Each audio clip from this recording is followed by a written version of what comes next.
was 2027. Advances in biotechnology were helping people improve their physical and mental abilities to an amazing degree. Provided, of course, they had enough money. A new breed of people was emerging, half human, half machine. And in Detroit, at least, not everyone was happy to see it. I'd just landed a job as head of security at Sarif Industries, a cutting-edge biotech firm. David Sarif himself handpicked me for the job, said he needed me to keep his people safe. My ex, Megan Reed, was one of them. Brilliant neuroscientist, Megan had found a way to make augmentation safe and affordable for everyone. All she had to do was present her research to Congress. But the night before her big meeting, my security measures failed. A team of Black Op mercenaries stormed into Sarif headquarters, massacring everyone in sight. 3 of the mercs were heavily augmented walking tanks. Their mission? Take out Megan and her team. I tried to stop them, but their leader tossed me through a plate glass wall. Last thing I heard as his bullets slammed into my brain was Megan's dying scream. I should have died with her. Only I didn't. High-end military-grade enhancements saved my life. The best augmentation Sarif's money could buy. It took me half a year to get a feel for her. Should have taken longer.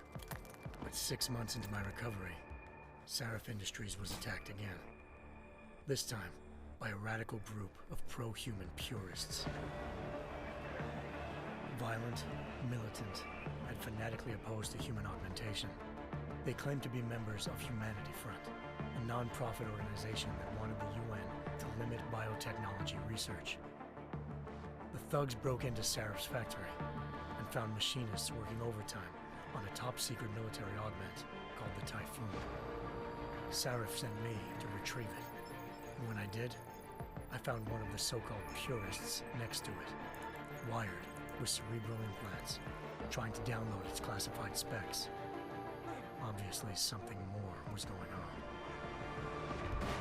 The AUG killed himself before I could question him. Sarif ordered me to dig deeper, so with the help of Frank Pritchard, Sarif's head of cybersecurity, I did. Turns out a second hacker had been controlling the AUG's actions from somewhere off-site. Pritchard and I tracked his signal to a secret FEMA internment camp in Detroit. The Black Op mercenaries were there. The same mercs who'd left me for dead 6 months before. Figured they'd try again when they saw me. It wasn't so easy for them this time. I took out the tank named Barrett, even got him to give me a new lead. A penthouse apartment in China. Of course, we both knew it would be a trap in the end.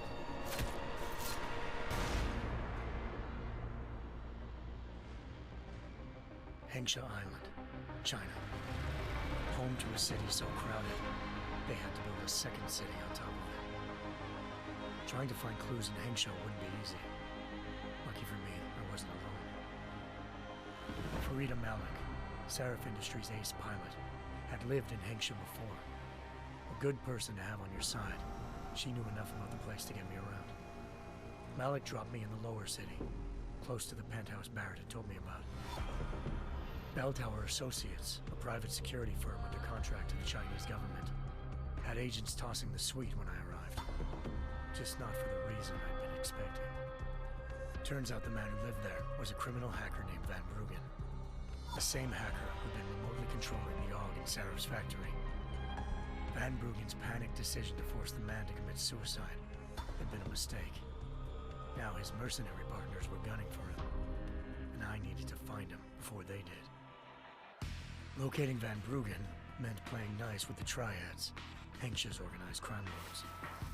They had the hacker holed up inside a low-rent capsule hotel. By the time I found him, Van Bruggen had no qualms giving up the woman who hired him. Zhao Yunru, president of the Taiyang Medical Corporation.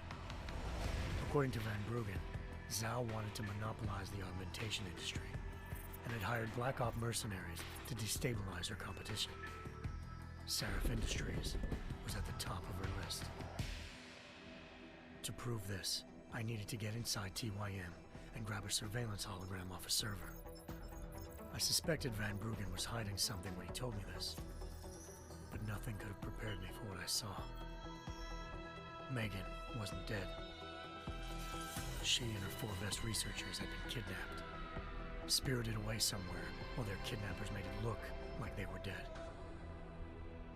Desperate to learn more, I confronted Zhao in her penthouse.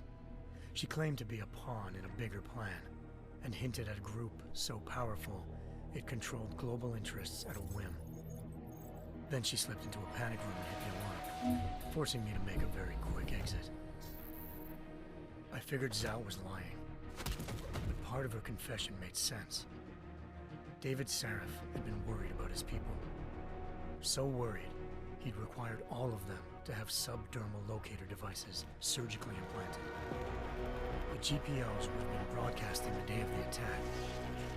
But Zhao said a single call to Picus, the world's leader in global 24-hour satellite news, had turned those signals off. I needed to fly to Picus headquarters in Montreal if I wanted to learn more.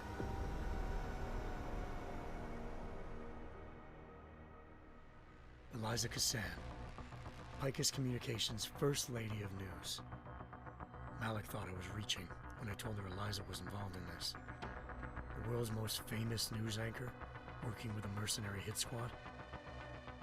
But when I confronted Cassan in her office, she freely admitted to jamming Detroit's satellites the night Megan's team had been taken. Said she's just been following her commands. I suspected she wanted to say more. But Black Op mercenaries showed up looking to shut us both down. And just like that, the Eliza I'd been talking to disappeared. The Mercs were led by an augmented killer I crossed paths with twice before, Fedorova, a woman who'd made silence her best friend. She waited for me to track Eliza's transmission to a secret server room underneath the Picus complex, then jumped me from behind. A deadly fight ensued. I made sure she never moved silently again. With Fedorova down and no one left to keep Eliza quiet, she reappeared. Turns out Picus's First Lady of News wasn't a lady at all. She was a sophisticated AI program, engineered to monitor data streams and control what people believed. Eliza told me the Mercs had brought in a Humanity Front doctor named Isaiah Sandoval to remove the scientist's implanted tracking devices while Detroit's satellites were down. She also told me to speak to David Sarif if I wanted to learn more. By the time Malik and I got back to Detroit, tensions between normal and augmented citizens had reached a flashpoint. Riots were breaking out in several cities, and the UN was being urged to intervene. Sarif was trying hard to convince Hugh Darrow, the inventor turned philanthropist who'd once been a leading proponent of enhancement technologies, to help stop a possible regulatory vote. Sarif had a lot riding on Darrow. Megan's discovery would have given millions of people the chance to evolve beyond their normal human abilities, and at the same time catapulted Sarif Industries to the top of the Fortune 500. According to Sarif, Megan's kidnappers knew this, and didn't want people evolving unless they controlled how it was done. He called his enemies Illuminati, and urged me to keep searching. Determined to do so, I tracked down Sandoval via America's most outspoken augmentation opponent, Bill Taggart, Sandoval's boss and founder of Humanity Front. Sandoval admitted to operating on Megan's team when I confronted him, but said he hadn't removed their GPLs. He'd merely switched them to a different frequency. Pritchard was able to trace one of the signals to China. Malik and I immediately took off in pursuit. Unfortunately, the Illuminati were one step ahead.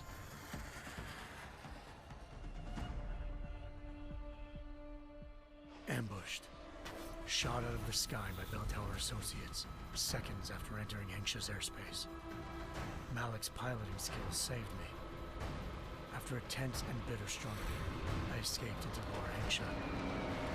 The tracking signal I was following led straight to the Triads, or more specifically, to the augmented arm of Tong Si-hung, leader of a gang of augmentation harvesters. Tong said they'd taken the arm off a corpse, which Bell Tower had left at their door, meaning at least one of Sarif's scientists was dead.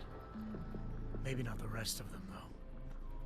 Tong pointed me to a port used for human trafficking and helped me slip aboard a bell tower ship.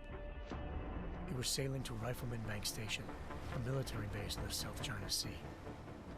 Bell Tower was holding kidnapped civilians as prisoners there, and using them to perfect the Chiron Project, a human-computer interface that left most of its test subjects dead. My search for Megan would have ended then, if not for a mysterious ally named Quinn. In exchange for my help exposing Bell Tower, he slipped me aboard a second ship headed to Singapore and an Illuminati-run biotech facility called Omega Ranch. 3 of Serif's scientists were there, forced by their captors to create a technology capable of remotely shutting down augmented abilities. Thanks to an emergency recall notice issued by the World Health Organization, millions of people all over the world already had the biochip installed. With the help of the scientists, I tracked Megan to a private section of the ranch. There, I ran into Yaron Namir, the walking tank who'd put a bullet in my brain the first time we met. He'd teamed up with Zhao and was hoping to catch me off guard. Their little ambush didn't work. I found Megan in a suite belonging to Hugh Darrow, the billionaire philanthropist who'd Sarif had called on for help. Darrow had convinced her to go along with the biochip plan by promising to sabotage the tech. As she was explaining this, Darrow appeared in a global broadcast, telling the world that augmentations would be the death of mankind. Then he activated the biochips to prove his point. All over the world, augmented people flew into a killing frenzy. Darrow had betrayed everyone, and it was up to me to set things right. To do it, I had to reach Panchaea, a massive installation in the Arctic Ocean. As I raced through corridors built by an all-augmented workforce, I saw death and destruction firsthand. By the time I shut down Darrow's broadcast, I knew the damage he'd done. Still, humanity's future remained unclear. How would the world react to this sabotage? Would people ever regain their faith in augmentations again? What would be the Illuminati's next move? Only time could give us the answers.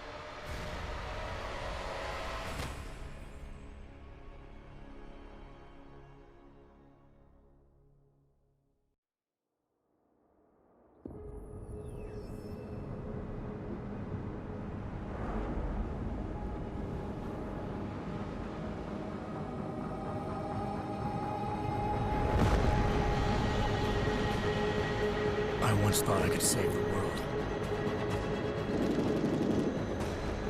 Now look at it.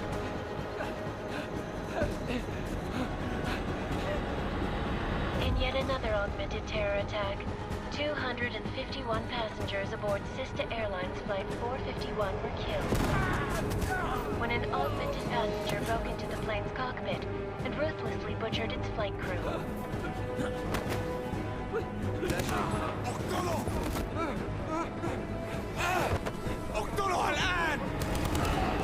Details recovered from the black box recorder suggest that the man may have been suffering flashbacks to the AUG incident.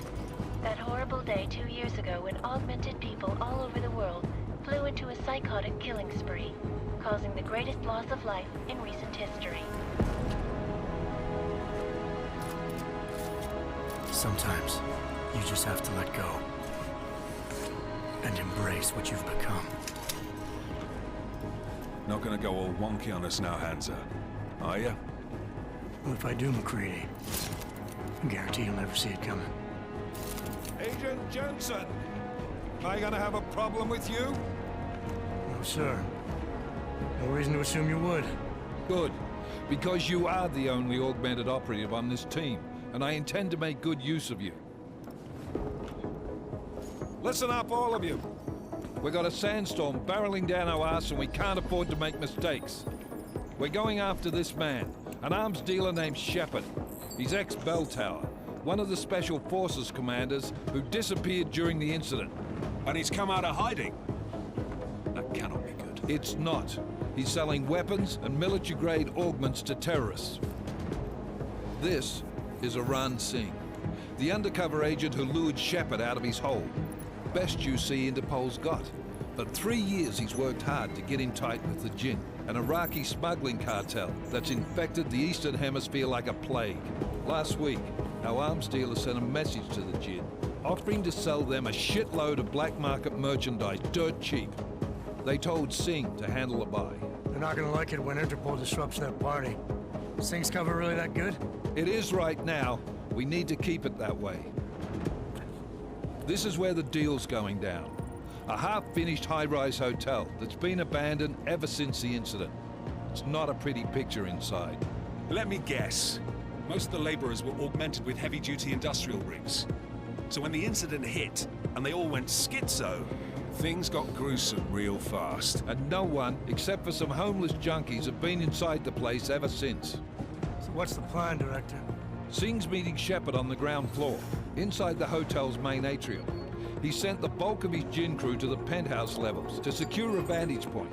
I want McCready's team to take up positions overlooking the atrium and make the arrest. Jensen, you're going in solo from the roof. My objectives?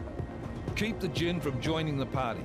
As far as we can tell, only one route connects the atrium to the penthouse level, a halfway decent elevator shaft. Here. I want you to block access to it. Fine. Just cut me loose. Do you plan on relying solely on your augments for this one? I'd recommend taking a little hardware, just to be sure.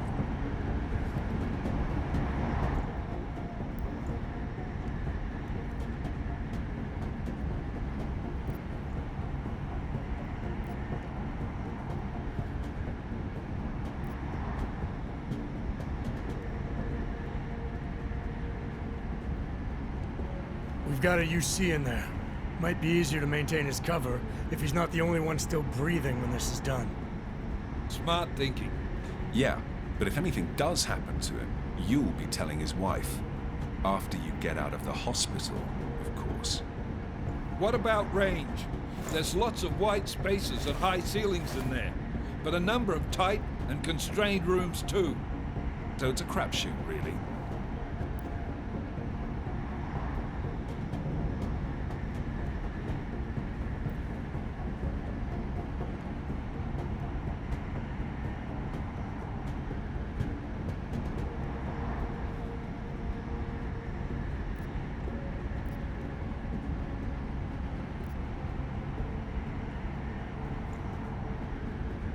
Well, I'm not looking to play dice with anyone in there. Give me something with distance. Your call. Less chance of being seen and compromising Singh that way. One last thing, Jensen. Singh said the Jinn are using some sort of portable Wi-Fi device to boost communications. He's got a better chance of maintaining cover if you disable it. I'll keep an eye out for it. But aren't we on the clock here? You said there's a sandstorm moving in. There is, and we got the intel on this mission at the very last minute. So we're... Copy that. You're up first, Jensen. Task Force Actual. This is Knife Leader. Engage Hush drives and descend to Angels 1-5.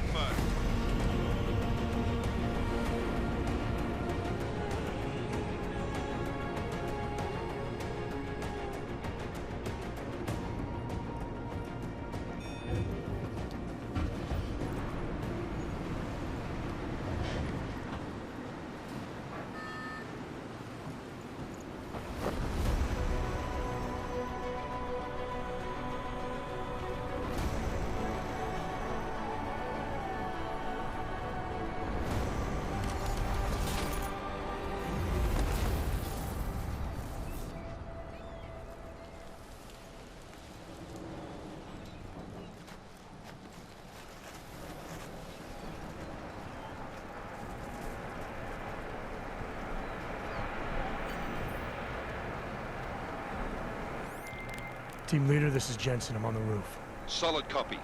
Move into the building. The access route you need to block is at the far end of the penthouses. And keep in mind, the direct route might not be the easiest one. Roger that. McCready will advise once his team is on the ground. Miller out.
Jensen, we're moving through... Oh, fuck! What's wrong? The Jinn have got a few Jennies up and running. Gonna have to hack keypads. You should enjoy it, McCready. They have colors and shapes. Just remember, red means bad. Fuck you.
صفقة للأبد.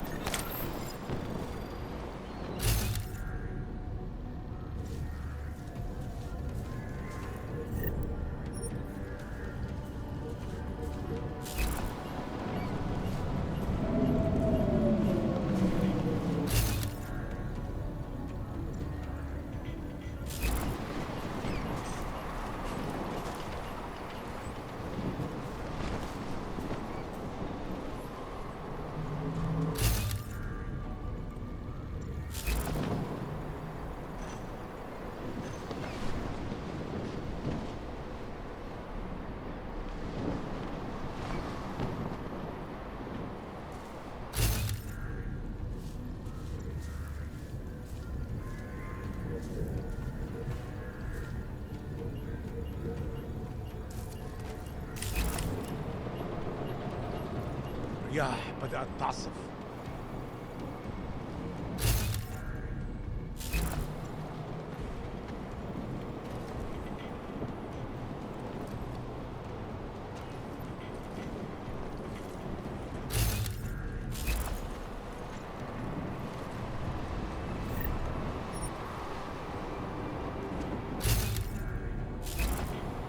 إن هذيك الأسلحة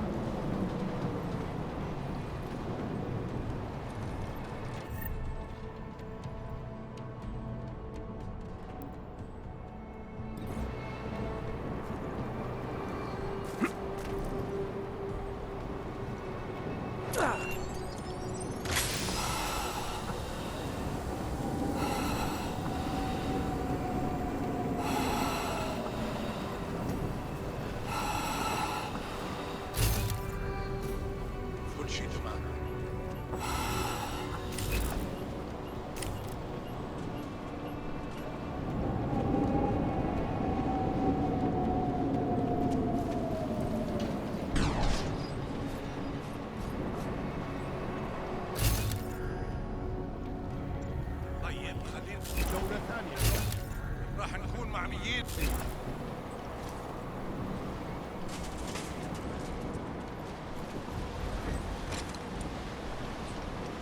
مبين. طالما قدرنا قبل العاصفة الرملية.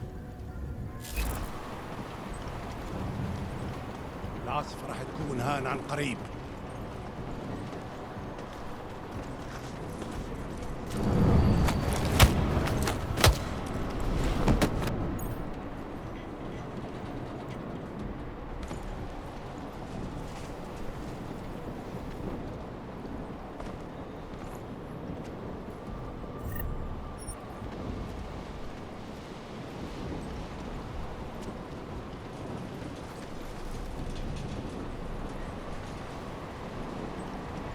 خلينا ننهي هذه الصفقة ونطلع منها.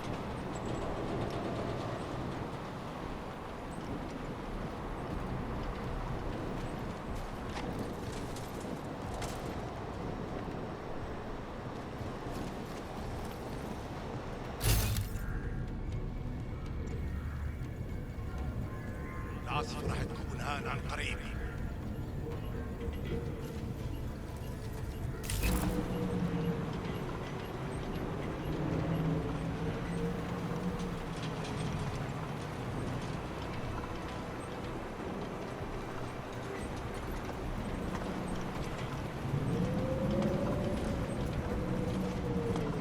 هذه المنطقة.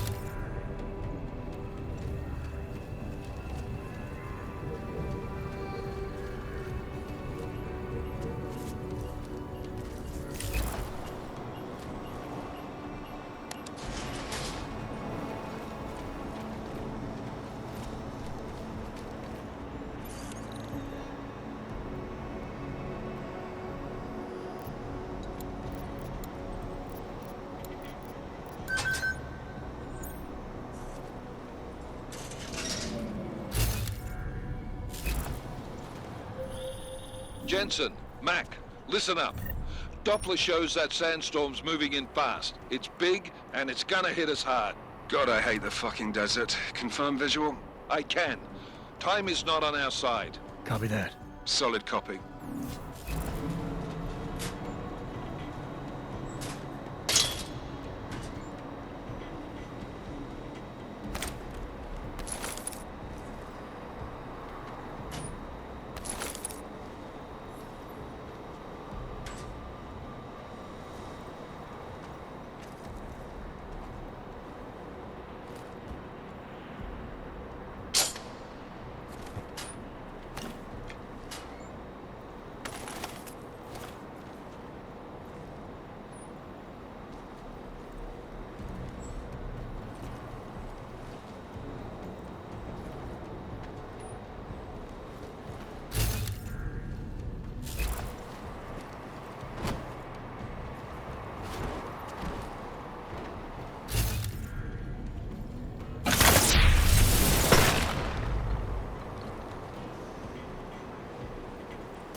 دوشة.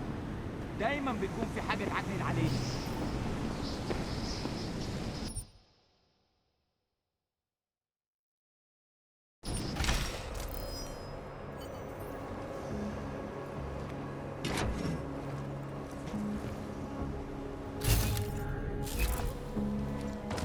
سمعت الدوشة. أنا متأكد إنه مفيش حاجة. هاتولي! هاتوه!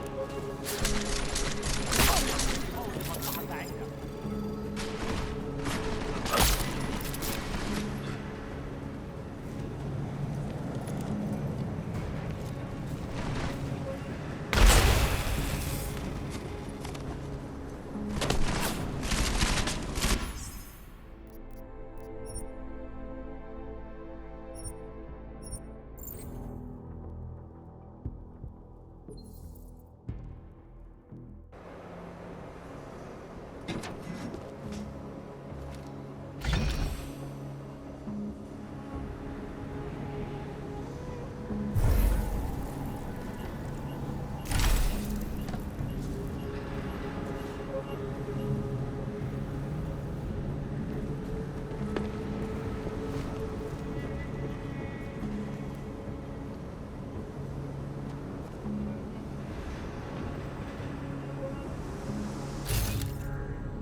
تمام.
Sounds the signal's whistle already?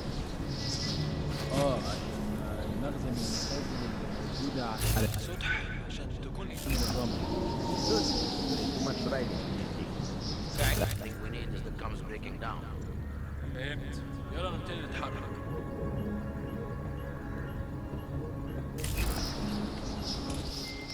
McCready,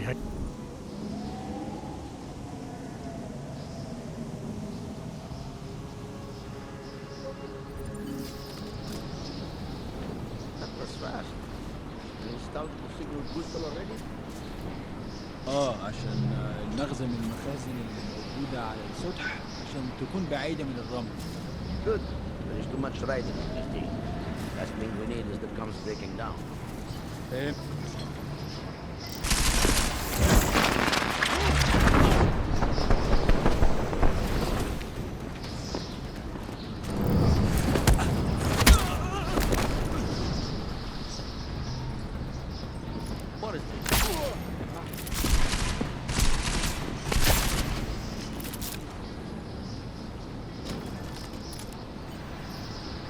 fast. You installed the signal booster already? McCready, how you making out? Slower than expected. It's like someone's tilled a fucking cemetery down here. Say again? When the shit hit the fan in 27, the rush must have been for the stairs. There's corpses everywhere. A lot of your cousins are here too, Jensen. You want me to grab you any spare parts? No parts, but I take mine with cream and 2 sugars while you're asking.